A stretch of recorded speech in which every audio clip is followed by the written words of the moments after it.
Hello everyone! At kagabi nga ay isang panibagong ganap na naman ang nangyari sa buhay ni Rayu. Kami nga ay nagutom kagabi kaya't kami ay naganap ng aming kakainan sa Bayaga.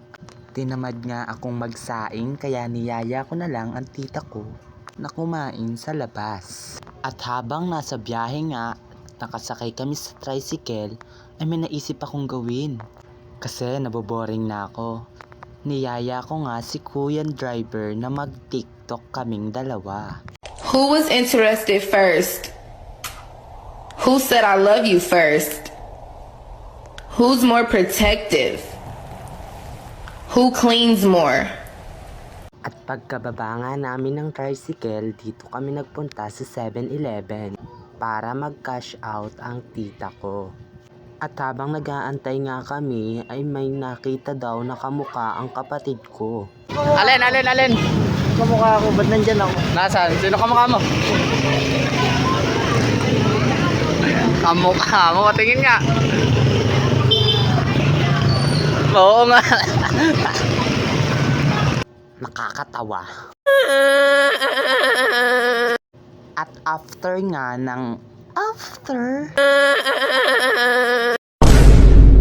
At pagkatapos nga ng isang taong pag-iintay namin, ay naglakad na kami papunta sa aming kakainan. A few inches later. Sabi ko nga sa kanya dyan ay videohan niya ako habang naglalakad ako. Ang ginawa niya ay ayan. Tinapat niya sa mukha niya ang camera. Mukha namang utot.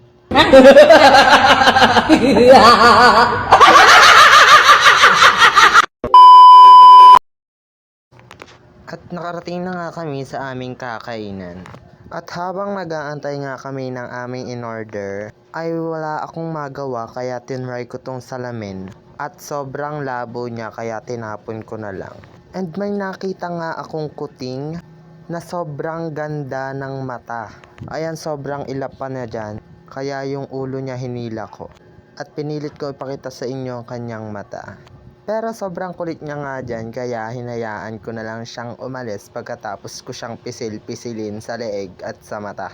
At dumating na nga ang aming order at ang akin ay chick silog with only rice. Ako lang ba yung kada kakain sa labas ay nilalagyan ng fried bawang yung kanin kasi wala lang, feel ko masarap. And masarap naman talaga siya.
After nga namin kumain ay umuwi na rin kami agad at bibili pa kami ng bigas. Dahil wala na nga rin kaming bigas kaya tinamad akong magsaing kagabi.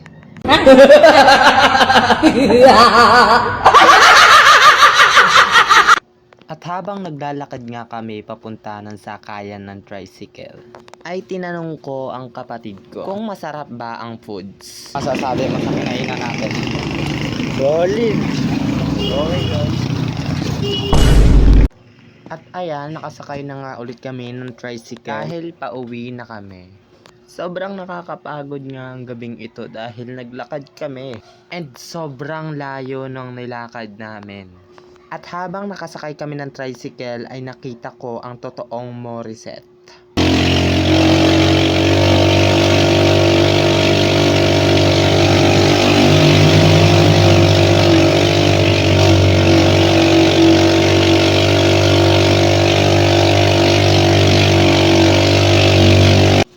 Nakakatawa.